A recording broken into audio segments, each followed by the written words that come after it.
রহমাতুল লিল আলামিনের উপরে যখন নবুয়তটা পূর্ণাঙ্গভাবে নবী পায়া গেলেন, নবী সবার কাছে যাইয়া যাইয়া সর্বাবস্থায় কালিমার দাওয়াত দিতে লাগলেন। যে মানল কামিয়াব, যে মানল না ধ্বংস হয়ে গেল।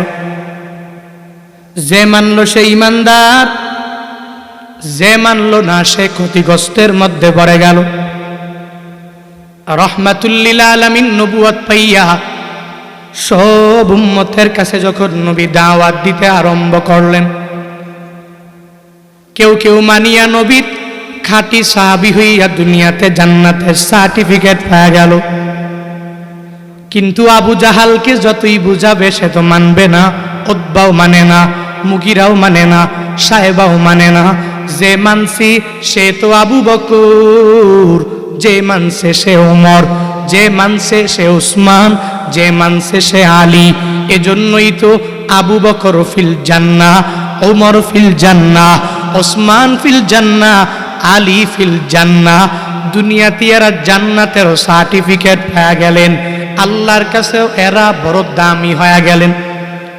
রহমাতুল লিল আলামিন এদের কাছে যাইয়া যাইয়া যখন দাওয়াত দেয়, এরা মেনে নিল। আবু জাহাল, উতবা, সাহেবা, মুগিরারা মদিনাওয়ালা নবীকে এরা বারবার বলতে লাগলো, তুমি যেই পথে ডাকো ওই পথটা ভালো না, ওই পথে তুমি যদি যাও ক্ষতিগ্রস্তের মধ্যে তুমি পড়ে যাবা। মদিনাওয়ালা নবীকে বলতে লাগলেন, আমরা সবাই লাভবান হয়ে গেলাম, তুমি ক্ষতিগ্রস্ততার মধ্যেই পড়ে রইলা। আল্লাহ তো দেখে এরা এক নম্বরে তো ঈমান আনে না, আবার মদিনাওয়ালা নবীরে এরা জানায়া দেয় এরা নাকি লাভবান। মদিনাওয়ালা নবী নাকি ক্ষতিগ্রস্ততার মধ্যে পড়ে রইলেন। আল্লাহ বলেন, হে জিবরাইল যাও যাও আমার নবীর কাছে সূরাত আসরটা নিয়ে পড়া শোনায়া দাও। আমি আল্লাহ আসরের কসম কইরা সবাইরে জানায়া দিলাম, দুনিয়ার সব মানুষেরা ক্ষতিগ্রস্ত, আমার মদিনাওয়ালা নবী ক্ষতিগ্রস্ত হবে না। দুনিয়ার সব মানুষেরা ধ্বংস, আমার মদিনাওয়ালা নবী ধ্বংস হবে না। নবীর উপরে জিবরাইল আসলেন, সূরাত আসর নাজিল হয়ে গেল। আল্লাহ তাআলা প্রথমেই গুরুত্ব দেওয়ার জন্য শপথ করে জানায়া দেয়, আমি আর তুমি একটু গুরুত্ব দেওয়ার জন্য কত শপথ কাটি। আল্লাহর কসম করে বলি আল্লাহর কসম একবার, আল্লাহর কসম দুইবার, আল্লাহর কসম তিনবার, আল্লাহর কসম শতবার। আমি ওই জায়গায় যাই নাই, আমাকে তুমি দোষারোপ করিও না। এই পরিমাণ শপথ আমরা দুনিয়ার মধ্যে ওই বাক্যের জোর দেওয়ার জন্য আমরা ইউজ করে নিলাম। আল্লাহ তাআলাও শপথ কইরা কইরা বান্দাদেরকে জানায়া দেয়, হে আমার বান্দা বান্দির দল, আমি আল্লাহ আসর করে করে তোমাদেরকে জানায়া দিলাম, আসরের শপথ করে তোমাদেরকে জানাইলাম, ইন্নাল ইনসানা লাফি খুস, দুনিয়ার সব মানুষগুলো তোমরা ক্ষতিগ্রস্ততার মধ্যেই পড়ে রইলা। আল্লাহ শপথ করলেন কেন? বলে বাক্যের জোর দেওয়ার জন্য। আবার কেন করলেন? আসরের শপথ আল্লাহ কেন করলেন? সময়ের শপথ আল্লাহ কেন করলেন? দিনের শপথ আল্লাহ কেন করলেন? যুগের শপথ আল্লাহ কেন করে জানায়া দিলেন? কারণ হলো আমরা তো দেখি একটু দিন, আবার দিনের পরে রাত, আবার রাতের পরে দিন, দিনের পরে রাত, গ্রীষ্মকাল আবার শীতকাল, একটা কালের পরে আর একটা কাল। এই যে দিনের পরে রাত, রাতের পরে দিন, দুনিয়ার কোনো মানুষ এই দিনের পরে রাত আনতে পারে না, রাতের পরে দিন আনতে পারে না। একজনই আনে, চিল্লা বলো তার না। এই দিনের মালিক আল্লাহ, এই রাতের মালিক পূর্ণাঙ্গ আল্লাহ। তুলিজুল লাইলা ফিন নাহার ওয়া তুলিজুন নাহার ফিল লাইল, দিনকে রাত দ্বারা পরিবর্তন করেন, আবার রাতের পরে দিন চলে আসে। দিন রাত আল্লাহ যেহেতু ঘটান, আল্লাহ তো এজন্যই জানায়া করে সব দিনের মাঝেই করে, মানুষ যা করে রাতের মাঝেই করে। এজন্য আল্লাহ দিনের রাতের যুগের সময়ের কসম করে জানায়া দেয়, এ মানুষ, আমি আল্লাহ কসম করে তোদেরকে জানাইলাম, ইন্নাল ইনসানা লাফি খুসর, দুনিয়ার সব মানুষেরা তোমরা ক্ষতিগ্রস্ততার মধ্যে গড়ে রইলা। এখন যদি প্রশ্ন করেন, হুজুর সবাই কি ক্ষতিগ্রস্ত হয়ে গেলাম, এর মানে আমরা সবাই কি জাহান্নামী হয়ে গেলাম? এর মানে সবাই কি আমরা ধ্বংসের পথের পথিক হয়ে গেলাম? এর মানে কি সবাই ফুজ্জারদের পথের পথিক হয়ে গেলাম নাকি? প্রশ্ন জাগে কি জাগে না? আল্লাহ জানায়া দিলেন সমস্ত মানুষগুলো ক্ষতিগ্রস্তের মধ্যে গড়ে রইল।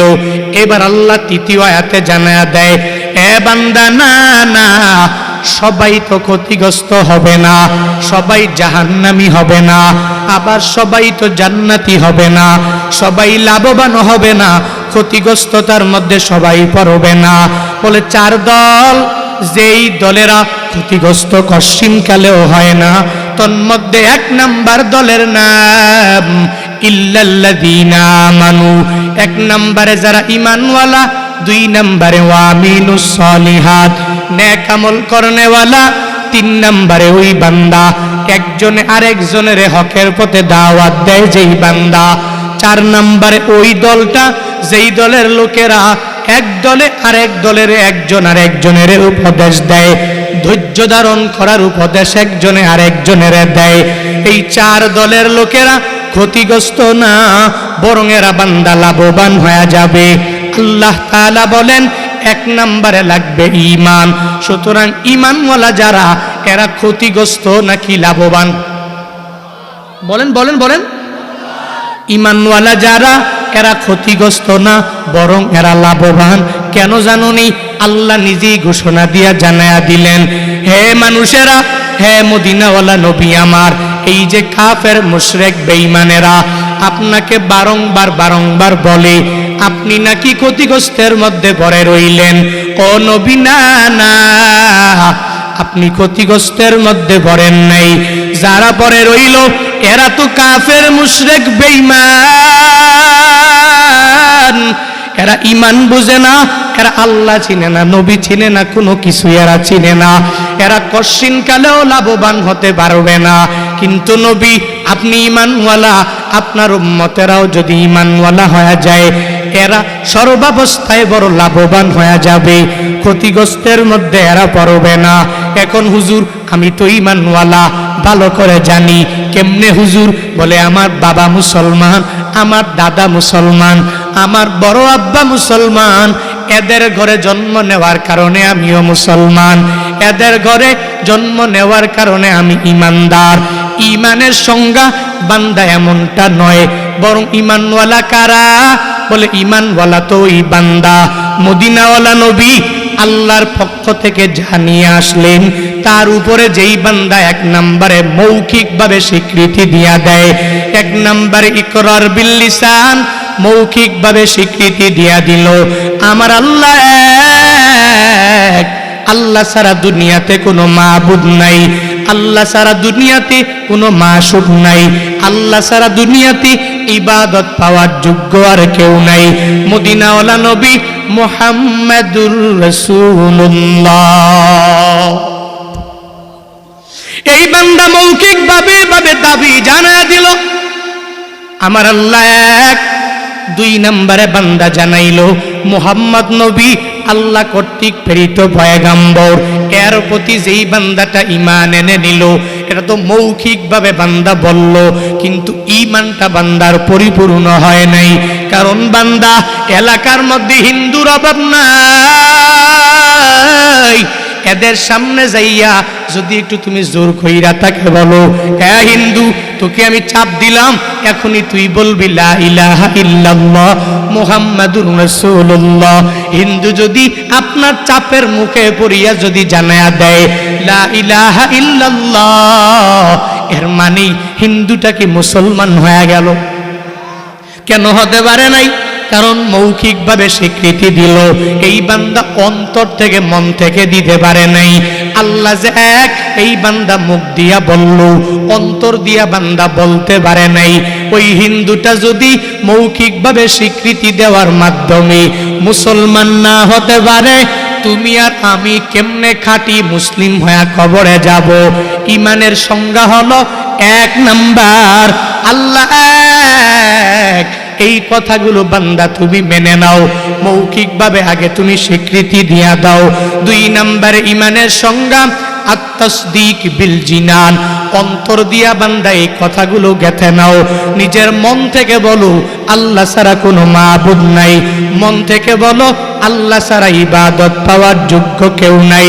দুনিয়াতে যেই বান্দারা মন থেকে জানায়া দেয় আল্লাহ ছাড়া মাবুদ নাই, ওই বান্দা রবের দরবারে নামাজের মুসল্লায় দাঁড়াইয়া ওই জায়গায় না চাইয়া মাজারে গিয়া চাইতে পারে না। যেই বান্দা দুনিয়াতে বলতে লাগলো আমার আল্লাহ এক, এই বান্দা অন্তর দিয়েও লালন করলো এক আল্লাহ আমার, আল্লাহ সারা দুনিয়াতে আমারে ছেলে দিতে পারে না, মেয়ে দিতে পারে না, কোনো টাকা পয়সা দিতে পারে না, ধন দৌলত দিতে পারে না, দিতে পারে আমার আল্লাহ। এই কথাগুলো এই বান্দা অন্তর দিয়া লালন করবে। যেই বান্দাই অন্তর দিয়া এই কথাগুলো লালন করবে, ও তো কশিন কালেও অন্য কোনো মানুষের কাছে যাবে না, অন্য দুনিয়ার কারো দিকে বান্দা মুখাপেক্ষী হবে না। বান্দা যদি বিপদে পড়ে যায়, মুসিবতের মধ্যে যদি পড়ে যায়, একজনের কাছে হাত বাড়াইয়া চোখের পানি ফালাইয়া চাইবে, চিল্লায়া বলো তার না। ইমানের সংজ্ঞাগুলোর মধ্যে 1 নাম্বার সংজ্ঞা বান্দা আল্লাহ যে এক, আল্লাহ ছাড়া মাবুদ নাই। মদিনাওয়ালা নবী আল্লাহর পক্ষ থেকে যা নিয়ে আসলেন এগুলোর উপরে 1 নাম্বারে মৌখিকভাবে স্বীকৃতি দিয়া দাও। 2 নাম্বার তাসদীক বিল জিনান, অন্তর দিয়াও বান্দা পূর্ণাঙ্গ বিশ্বাস করে নাও। 3 নাম্বার এবার শুধু ঈমান আনলেই হবে না, আল্লাহ যেখানে ঈমানের কথা বললেন ওই জায়গায় আল্লাহ জানায়া দিলেন, হে মুসলমানেরা ঈমানের পরে তুই নেক আমল করে নাও। কারণ ঈমান আনলেই হবে না, নেক আমল জান্নাতে যাওয়ার জন্য বান্দা তোমার লাগবে। আমল বড় দরকার, আমল বড় প্রয়োজন, আমল ছাড়া জান্নাতে যাওয়া যাবে না। আল্লাহ কালামুল্লাহ শরীফি প্রায় জায়গায় ঈমানের কথা আনলেন, এরপরে আমলের ব্যাপারে আদেশ দিয়া দিলেন, ইন্নাল্লাযীনা আমানু ওয়া আমিলুস সলিহাত কানাত লাহুম জান্নাতুল ফিরদাউসি নুজুলা। আল্লাহ এই জায়গায় আনলেন নিশ্চয়ই যারা ঈমান এনেছে, 2 নম্বরে নেক আমল করেছে, এদের জন্য আল্লাহ মায়া করে জান্নাত বানাইলেন। এখানে আল্লাহ বললেন ঈমানের কথা, এরপরে বললেন নেক আমলের কথা। সূরা আসরের মধ্যেও আল্লাহ ঈমানওয়ালাদেরকে জানায়া দেয়, হে আমার ঈমানওয়ালা বান্দারা, তুই ঈমান এনেছো, ঈমান আনার উপরে তুই নেক আমলের লাইনে অগ্রগামী হয়ে যাও। শুধুমাত্র মৌখিকভাবে স্বীকৃতি দিলে বান্দা হবে না, অন্তর দিয়াও আল্লাহ এক, এটা মেনিয়ে নাও। 3 নম্বরে ঈমানের পুঙ্খানুর সংজ্ঞাটা কি বান্দা জানুনি? বলে ঈমানের 3 নম্বর সংজ্ঞা হলো আল আমালু বিল আরকান, সব আল্লাহ যা আদেশ দিলেন তা পূর্ণাঙ্গ কার্যে পরিণত করে নাও। আল্লাহ বলেন তুই নামাজে যাও, বান্দা তোমার নামাজে যাওয়া লাগবে। আল্লাহ তাআলা বলেন যাকাত ফরজ হলে তুই যাকাত দিয়া দাও, যাকাত প্রদান করা লাগবে। আল্লাহ তাআলা বলেন কুতিবা আলাইকুমুস সিয়াম, রমজানের রোজা তোমার উপরে ফরজ করে দেওয়া হলো। তুমি আল্লাহর আদেশগুলো মানিয়া রমজানের রোজাও সুন্দরভাবে রাখা লাগবে। অর্থাৎ কালামুল্লাহ শরীফি আল্লাহ যা আদেশ দিলেন তা যদি মেনে নাও, আল্লাহ যা নিষেধ করলেন তা থেকে যদি নিজেকে পূর্ণাঙ্গ বিরত রাখো, তাহলেই বান্দা ঈমানওয়ালা হওয়া যাবে। কিন্তু আমি আর তুমি ঈমানওয়ালা কেমন হলাম বান্দা জানুনি? বলে বাবা মুসলমান, দাদা মুসলমান, সপ্তাহে একবার জুমায় গেলে গেলাম, না গেলে নাই। 5 বেলার নামাজ পড়লে পড়লাম, না পড়লে নাই। রমাদানের রোজা 30টা রাখলাম, না রাখলে নাই। মন চাহি জিন্দেগি যদি চালাও, পশ্চিম কালেও মুমিনে কামেলের খাতায় নামটা উঠবে না। ঈমানটাকে পরিপূর্ণ করার জন্য আল্লাহর আদেশগুলো মানা লাগবে কি লাগবে না? বলেন, লাগবে না? আল্লাহ যে আদেশ দিলেন তুই নামাজ পড়ো, পড়া লাগবে কি লাগবে না? আল্লাহ নিষেধ করলেন, তুই বেপরদা হয়ে হইল না, ঘরে থাকো, মহিলাদেরকে আদেশ দিলেন, নিষেধ করলেন, ও তুই আদেশ নিষেধ মানা লাগবে কি লাগবে না? নিজের মতো করে যদি চলি, যে নিজের মন চাই জিন্দেগি, যেটা মন চাই এটাই করলাম, নামাজ পড়লে পড়লাম, না পড়লে নাই, রোজা রাখলে রাখলাম, না রাখলে নাই, যাকাত দিলে দিলাম, না দিলে নাই, দান করলে করলাম, না করলে নাই, ইসলামের প্রতি যে আইন আমি মানলে মানলাম, না মানলে নাই, যদি মন চাই জিন্দেগি চালাই, তাহলে কি ঈমানওয়ালা হওয়া যাবে? বলে না কেন? তাহলে মুমিনে কামেল হওয়া যাবে? মুমিনে কামেলের সংজ্ঞা কি? সংজ্ঞা হলো 1 নাম্বার ইকরার বিল লিসান, তাসদীক বিল জিনান, আমালু বিল আরকান। 1 নম্বরে লাগবে মৌখিক স্বীকৃতি, 2 নম্বরে অন্তরে বিশ্বাস, 3 নম্বরে যা মৌখিকভাবে স্বীকৃতি দিলাম, অন্তর দিয়া গাতলাম, এর উপরে ওই আরকানগুলোর উপরে কার্যে পরিণত করব, তাহলেই আমি মুমিনে কামেল হতে পারবো, নচেত মুমিনে কামেল হওয়া সম্ভব। এরপরেও তো আমরা কত বাড়াবাড়ি, হায় হায়, আমার মতো পাক্কা মুসলিম কি কেউ আছে রে? আমার মতো পাক্কা মুমিন কি কেউ আছে রে? বাবারে বাবা, নিজে কি পরিমাণ বড়াই করি, এক বেলার নামাজে গেলে আরো 10 জনের না বললে ভাল লাগে না। রমজানের 10টা রোজা রাখতে পারলেই কেমনে ফুটানো যায় যে আমি রোজা রাখছি। একদিন তাহাজ্জুদ পড়লেই কেমনে ফুটানো যায়, বন্ধু জানোস নি আজকে আমি তাহাজ্জুদ পড়ছি, ঠিক কিনা?